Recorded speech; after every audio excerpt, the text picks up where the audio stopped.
அதுல சீமானோட தான் ஏன் பயங்கரமே.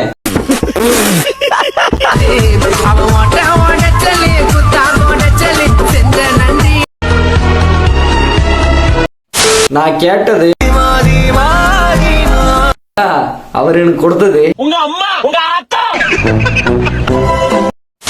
Exam preparation my mental health. நம்ம மாடு வர போகுது. மாடு வேற இல்லையா? அலட்சுமி வளர்த்த சொல்லிவிட்டு சொர்லட்சுமி வளர்த்த அன்னமுத்தை. சொர்லட்சுமி வளர்த்த அன்னமுத்தை. Love is forever.